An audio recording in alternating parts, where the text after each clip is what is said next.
Komitmen kuat pemerintah Indonesia dalam mempercepat pertumbuhan kendaraan listrik di tanah air telah dibuktikan dengan berbagai cara. Yang paling menyita perhatian dunia adalah aturan tegas pemerintah dalam melarang ekspor biji nikel hingga bahan baku mineral lain dalam beberapa waktu kemarin. Selain untuk menghidupkan hilirisasi industri demi mendorong nilai tambah di dalam negeri, langkah itu pun menjadi upaya serius dari pemerintah untuk membangun industri baterai kendaraan listrik di Indonesia. Hasil survei Geologi Amerika Serikat menyebutkan komoditas nikel yang terkandung di bumi pertiwi ini sekira 21 juta ton atau setara dengan 22% cadangan global. Belum lagi melimpahnya ketersediaan critical mineral lain yang rupanya sanggup untuk meningkatkan pendapatan negara sendiri. Karenanya agar tidak terjebak sebagai negara berpendapatan menengah atau middle income trap, maka menjadi kesempatan bagi Merah Putih untuk membuat negara lain memiliki ketergantungan dengan menciptakan ekosistem mobil listrik dan baterai kendaraan listrik EV sebagaimana inisiasi pemerintah dalam merealisasikan Indonesia sebagai produsen baterai kendaraan listrik global melalui Indonesia Battery Corporation (IBC). IBC sekarang sedang melakukan negosiasi dengan dua perusahaan di luar negeri yang akan membangun pabrik baterai dari hulu sampai hilir. Jadi dari kimia aktifnya dari nikel sampai dengan nikel sulfat, kemudian jadi prekursor, kemudian nanti menjadi sel dan menjadi packing ya. Dan kita harapkan nanti pada tahun 2024 sudah terlihat sebuah pabrik ya, di samping tentu perusahaan-perusahaan swasta yang juga saya sudah banyak mendengar mereka sedang bergerak untuk membangun pengolahan nikel di sektor hulu. Mungkin mereka akan sampai ke prekursor, mudah-mudahan bisa juga sampai ke katoda dan sebagainya.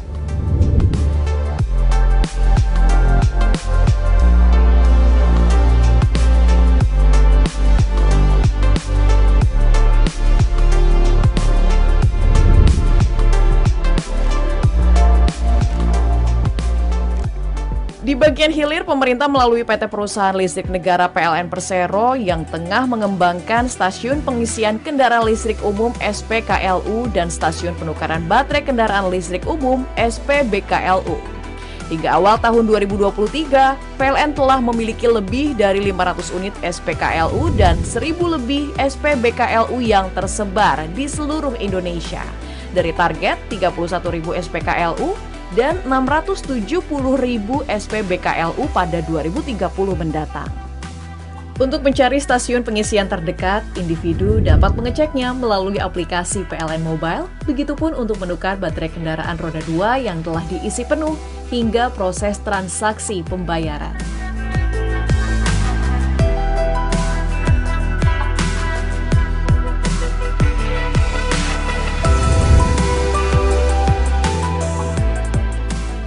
Proses pengisian baterai pun dibagi ke dalam beberapa jenis dengan durasi yang menyesuaikan pada kapasitas baterai kendaraan. PLN pun turut menyediakan layanan pemasangan home charging untuk memudahkan para pemilik mobil listrik mengisi daya dari rumah.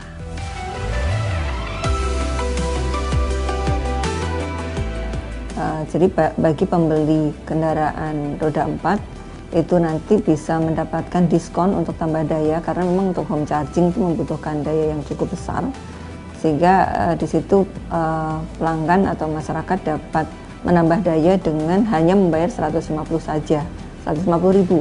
Nah, sementara kalau dia normal itu mungkin hampir sekitar ada yang sekitar 7 juta, 8 juta, itu cukup bayar 150.000 itu untuk mobil.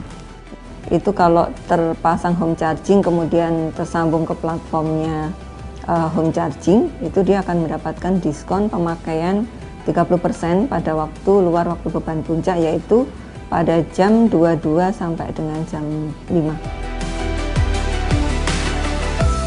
Sama halnya dengan PLN Persero, PT Pertamina Patraniaga yang saat ini bersinergi dengan jasa transportasi online menyediakan stasiun penukaran baterai kendaraan listrik umum yang disebut swapping station. Pertamina Patraniaga juga menyediakan tempat pengisian kendaraan listrik umum yang disebut charging station untuk kendaraan roda 4. Keduanya ditempatkan di SPBU yang mengusung Green Energy Station. Jadi yang SPBKLU ataupun SPKLU itu bagian dari GES. Konsep future yang kita usung ke dalam Green Energy Station.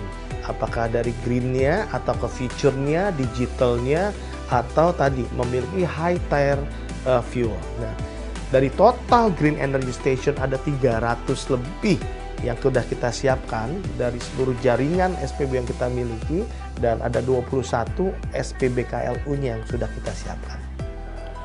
Mengapa kendaraan listrik jauh lebih hemat dibandingkan menggunakan BBM?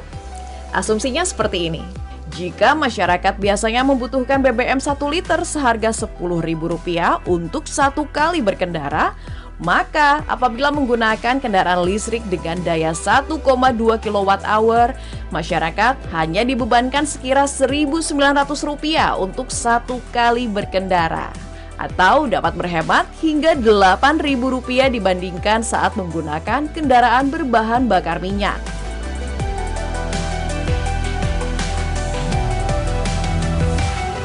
Kini bengkel konversi tersertifikasi pun telah hadir khususnya di wilayah Jawa dan Bali.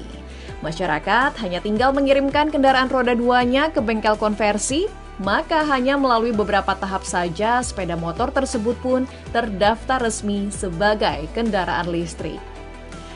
Proses pengonversiannya pun tidaklah memakan waktu yang lama. Seperti halnya di BRT Electric. Bengkel konversi di wilayah Bogor, Jawa Barat yang telah mengonversi puluhan roda 2 itu hanya membutuhkan waktu sekira 1 jam. Motor yang telah rampung dikonversi pun mendapat jaminan controller selama 2 tahun, garansi dinamo 1 tahun, dan garansi baterai selama 3 tahun.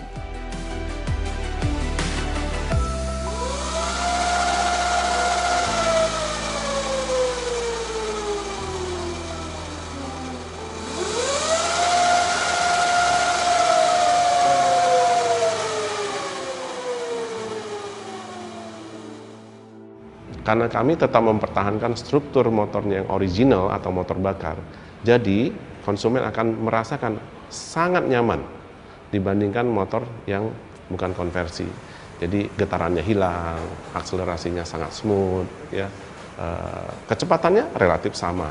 Jadi feelingnya tidak ada yang kurang, tapi akan sangat super nyaman, nyaman sekali. Dan paling ingat adalah emisinya nggak ada ya Bu, sama bahan bakarnya sangat irit. Jadi ya dia akan merasakan saving biayanya itu hanya tinggal 20%-nya saja. BRT Electric pun turut menjadi tempat pelatihan bagi para teknisi di berbagai wilayah yang harapannya dapat menstimulus rencana pemerintah untuk memperbanyak bengkel konversi di Indonesia.